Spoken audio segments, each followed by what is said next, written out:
Hey Zags, this is Matt Edenfield with Gonzaga Outdoors. Good to see y'all. Yeah, so over the next couple weeks, Gonzaga Outdoors is going to be providing a handful of outdoor content and resources for y'all, whether that be articles or videos or technical tutorials. So stay tuned. Check out our weekly email and our website or the Zags Connected website on the Gonzaga University homepage.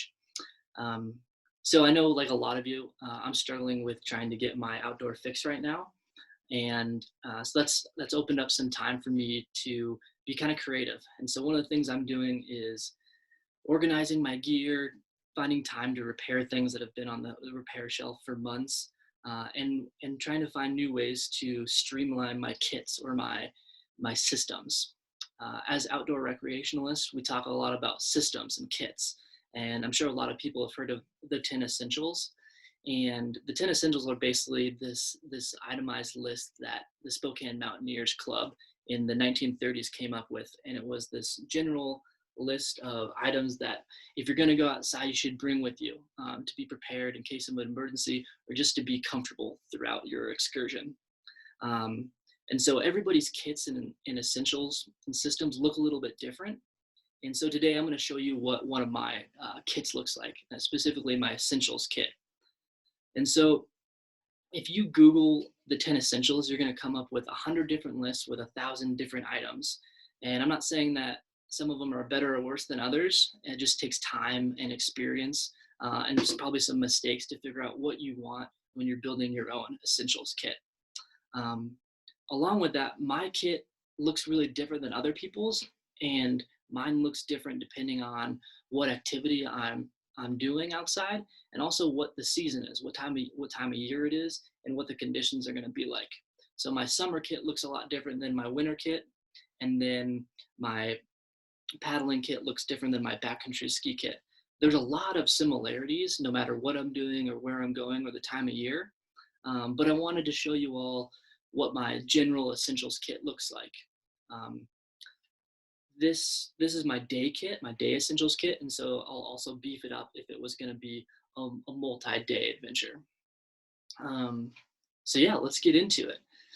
So when I think about building an essentials kit or when I'm building mine or putting it together, there's always a couple themes that I think about before I put it into my backpack. And so the themes are for essentials kits, or we want things to be lightweight. Obviously, we're going to be carrying these things, whether that be in a boat or on our back. And so I want things to be really compact and lightweight. The next one is durable, which sometimes is an issue when we're thinking about lightweight, but I want things that are going to last a long time and that are made really high quality. Because a lot of the things in my essentials kit I've had for years. There's some sundries and things that I need to replace, like sunscreen and chapstick and blister care items, but I really want things that are durable.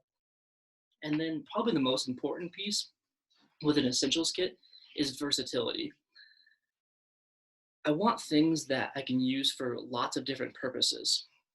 If I have something in my essentials kit that only does one thing, I kind of question that. Like, what could I replace that with that I can use for multiple purposes? So the versatility, multi-functioning pieces.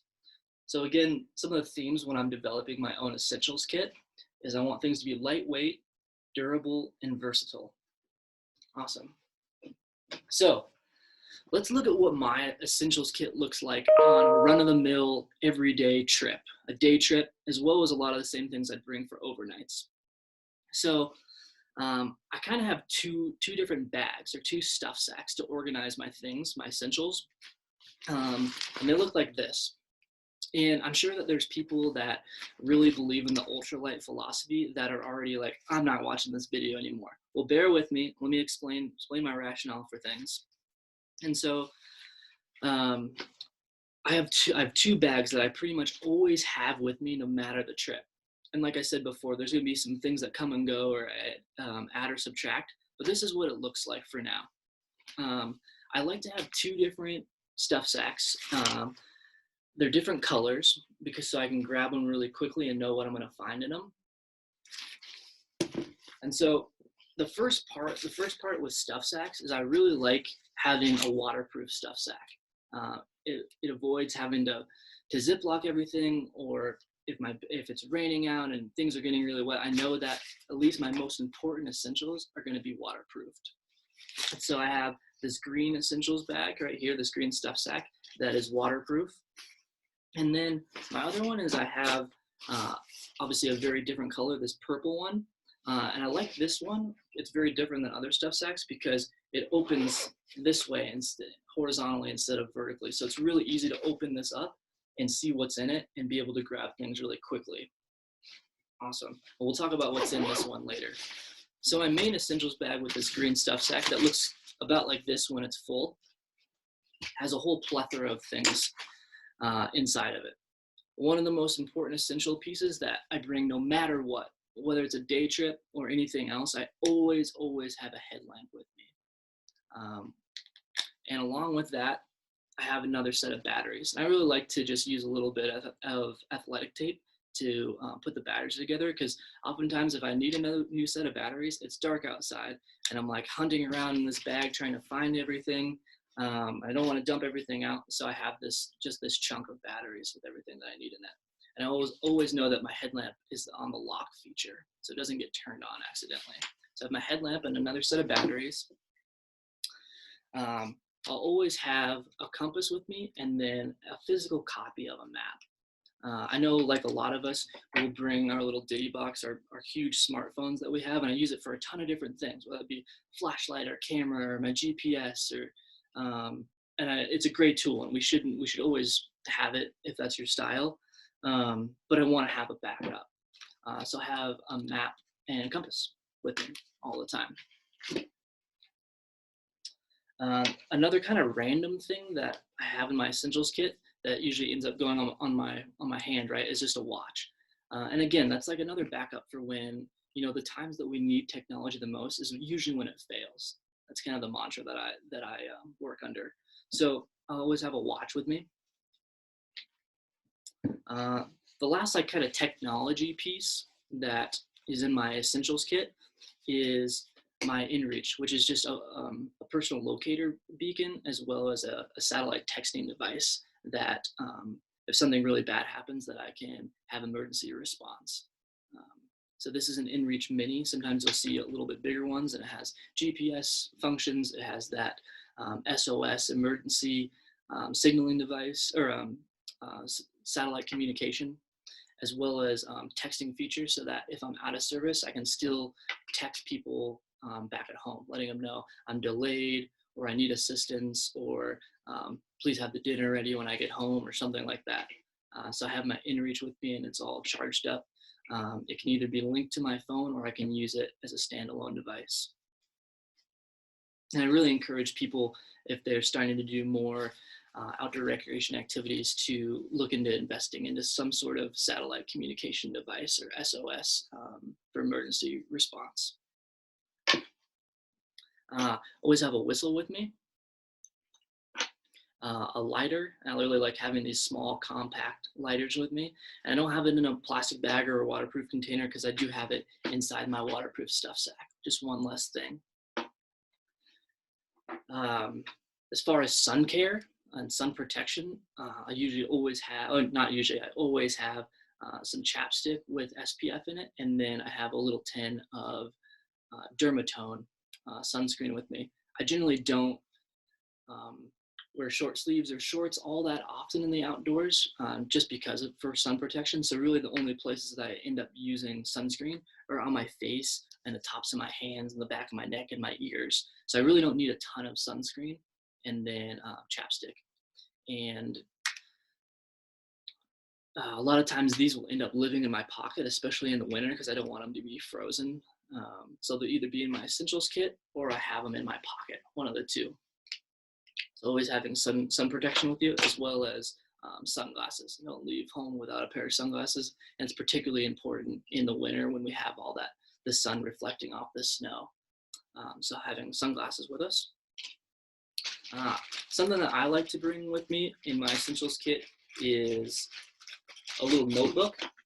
I don't use it super often, but a lot of times I might write what my plan is and leave it on the dashboard of my car, or A lot of my best ideas come to me when I'm outside and I want to be able to jot them down.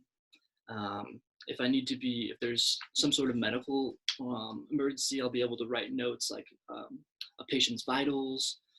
Just comes in handy. It's a really nice thing to have, is a little notebook. And so I'll have that in a plastic bag. And then I have a pencil as well as a Sharpie. Um, Pens work really well and Sharpies work really well, except for in really cold conditions in the winter.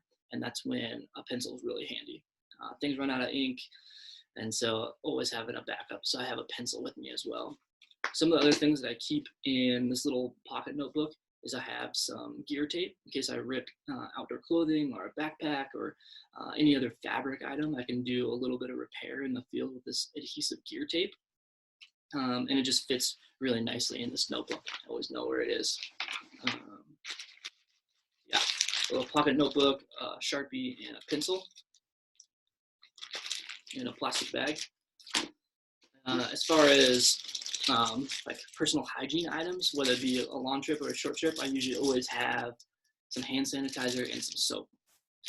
So good things, and those are things that I do keep in a plastic bag in case they do break open or start to leak. They don't get all over my stuff. So that's always really important. And oftentimes, if you're at a trailhead that does have a bathroom, oftentimes they won't have. Sometimes they do, sometimes they don't have hand sanitizer. So it's really nice to be able to keep ourselves clean and stay safe in that way. So hand sanitizer and soap in little bottles, and then instead of having to buy new bottles, little bottles all the time, I just have bigger refills at home that I can refill these with. Okay. I carry a couple different repair items, and this looks different depending on what I'm doing outside. So no matter what, I always have some ski straps. They're really great for when poles break. You can use them for medical instances with splints, and you can use them for anything, for attaching pieces together that are broken, whether that be like a snowshoe binding rips out, and you can literally just put the snowshoe and the person's boot in this and strap it down. So I always have a couple of ski straps with me, no matter the season. Duct tape fixes a lot of different things, really easy, really lightweight, multi-purpose, and versatile for when things aren't durable. Be able to do some repairs with that. And then I have a multi-tool. Here I have a Leatherman. And so most of the time, the only seasons that I bring a Leatherman are in the winter, when we have a lot more gear intensive things that could break or need repairs, like skis and snowboards and trekking poles and snowshoes that have more screws and components. So usually I'll have this in the winter. It's a pretty heavy and bulky item. And in the other seasons, I tend to just have a small single blade pocket knife. Because really the only things that I use a knife for are cutting blister, if somebody has a blister and needs some foot care, cutting up moleskin and tape, or food, if I'm like making a meal or like want to cut salami or cheese or an apple or vegetable. I think there's this idea that people need to have this like very cumbersome multi-tool system or a really big pocket knife because that's going to save you in the outdoors. I really don't use a knife for hardly anything at all. And most of the time in the winter, it's just for a tool for those specific sports and activities. So this will be something that as I transition out of skiing for the season, I'll go back to just that like really simple, most basic single blade pocket knife. So that's another piece for kind of my repair equipment for my essentials kit. The next part is some of my first aid items, and this looks different whether I'm on a personal trip or a professional. If I'm working with a larger group, I tend to have a much more comprehensive first aid kit with me. But when I'm by myself, I have a really condensed version with just the essentials, gloves and blister repair and foot care items, some over-the-counter medications, an air mask in case I need to do CPR or rescue breathing, things to keep myself safe while I'm trying to help other people. Tape is one of the most common things I end up using, is stuff for blisters and really small cuts, things to be able to clean them I have in here. So this is my little personal first aid kit and some tape. I also have just my wilderness medicine field guide that's I hardly ever use, but it's kind of this item that's like gives me a little bit of like personal security of like, if I don't know for some reason what's going on, I do have this little book that can help me. It's just a nice security piece for me more than anything else. And then I also carry a couple of Epi Pens in case I come across somebody who's having a response to an allergen.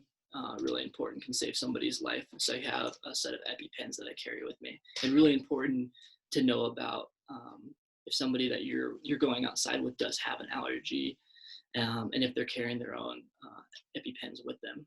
Really good to know, and something that I want to take really good care of and not break by any means. So I have them in really nice cases. So those are some of my first aid equipment that I keep in my essentials kit. Probably the last things that I keep in my green kit, my first bag, first of 2 bags, is that I just have some food. I'll usually have made a lunch or brought food with me, but I always have a couple extra items that I know I can eat really quickly and have a lot of calories and can give me a lot of energy really quickly. So oftentimes we'll have like a Snickers bar or a Pro bar. Sometimes people really like the Goos or the gummies. I really like the Stinger products, is one of the brand that I really like, that are really tasty. And I tend to always have some chocolate covered espresso beans for when I need that pick me up in the afternoon. So that's kind of all the things that live in my essentials kit all the time. And like I said, there'll be a few items that I change up. Like in the winter, oftentimes I'll have a set of hand warmers in there that I wouldn't bring with me in the summer. So that's part of my kit for sure. And then the next one was this purple bag here. And this is more of my clothing items that no matter what I'm doing, where I'm at, that I always have with me, or I'm already wearing a lot of the times. Most of the time, they just live at the bottom of my backpack, and I never need them. But I always have them just in case. So, as always, I have a hat with me all the time. It's usually already on my head. And then I have an extra pair of socks. Feet get wet, people get cold, somebody else needs them. It's always good. It's hard to replicate a pair of socks out of something else. So it's one of those things you could use them as gloves, but socks are pretty important. So I'll have another pair of those. And then I usually end up bringing 2 pairs of gloves with me, which some people think is a little bit excessive, but I have a pair of glove liners. Sometimes I just, there's been so many times in the summer where I go out with a group of people and they're like, it was really warm, and then we go into the mountains and conditions change really quickly. So having a pair of glove liners that I can still be really active and moving around and I won't get too hot in, a pair of glove liners. And then I have, I'm a really big fan of these leather work gloves. They're cheap, they're really durable. I've had these for years and years, and I can just keep re-waterproofing them.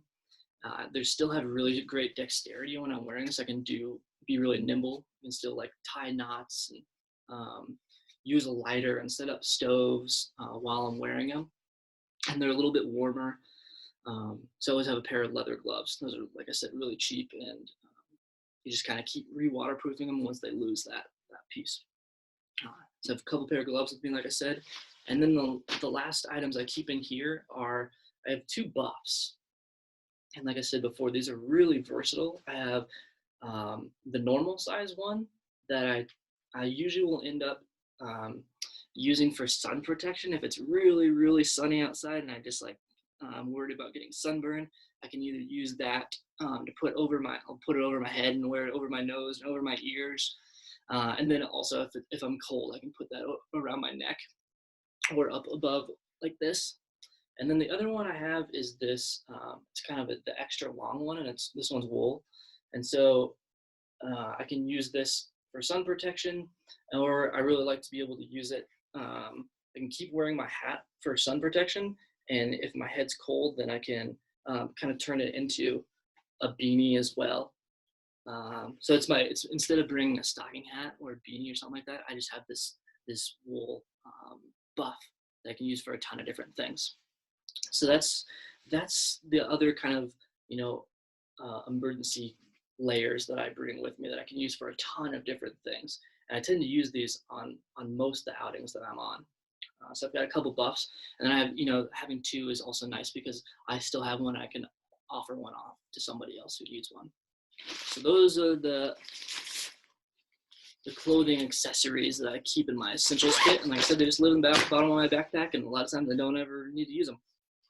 Okay, so a few of the other clothing items that I have with me, no matter what trip I'm on, what I'm doing, is I have a sun shirt, which is just this really, really lightweight, highly breathable and wicking shirt that has a hood on it, and so I can stay out of the sun and keep my hood on. It's also like if I start to get chilly, I can throw a hood. You can roll the sleeves up. I'm actually wearing one right now too. So I wear one of these all the time. It's one of my favorite layers. Every time I go outside, I have a sun hoodie with me. So I have one of those, and then I'll always have some sort of rain jacket or rain shell. Depending on what I'm doing, I'll either have a lightweight one or a heavier one. Really good, obviously, to stay warm and dry, and also wind. If it's just windy, I like to have a really lightweight one with me. So I'll have a shell with me, that sun shirt, and then I always have at least one puffy jacket, one insulating layer, and it'll either be a heavier one or a lighter one, but I always have some sort of warm layer with me in my backpack. Awesome. So that's generally what my essentials kits look like. There's a couple items that I'm working remotely right now, so I don't have my own gear room to pull from, but I want to make sure that I talk about them at least. So something that I don't have with me that I usually do is water treatment. And that could look like bleach or chlorine. You could bring a filter, there's a lot of different water treatment options out there. The chlorine and the bleach and aquamiras work really well. They're really small chemical treatments that go a long way. Iodine is the other really big one I couldn't think of. So it's having some sort of water treatment with you. And then an emergency shelter, whether that be a space blanket or a really small tarp. I carry a bivy, which is basically this waterproof nylon sack that goes over a sleeping bag, but you don't need to bring a sleeping bag. It's just you can put yourself in there and get out of the elements in case you did have to hunker down, or in case someone was injured or you come across and you need to help stabilize them and evacuate them. You can get them into something warm and dry. A bivy is really nice too because you can use it to line your backpack with and waterproof your backpack. So some sort of emergency shelter, space blanket, bivy sack, tarp, and it can be really small. Another thing is a wag bag, or just some sort of system for human waste. And so these wag bags that you can bring are really small and disposable that you can put human waste in and then throw it away when you get back to the trailhead or back home or something like that. So some sort of means for disposing your human waste while you're in the backcountry. And that's another reason why I carry hand sanitizer and soap with me.